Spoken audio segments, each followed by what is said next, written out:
prosperity, a long life and happiness.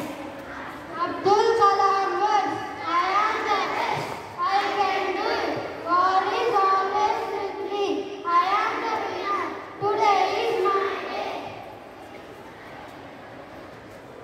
మనందరం ప్రగతి పాఠశాలలోని కలిసి చదువుకుంటున్నాం. తరువాత విద్యా ఉద్యోగరీత్యా వివిధ ప్రదేశాలకు వెళ్తాం.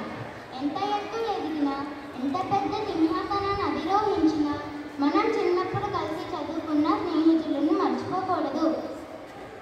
స్నేహానికి ధనిక పేద అనే తేడా ఉండదు. బాల్యంలో కలిసి చదువుకున్న ఇద్దరు స్నేహితులు మళ్ళీ చాలా సంవత్సరాల తర్వాత కలుసుకుంటారు. అలా కలుసుకున్న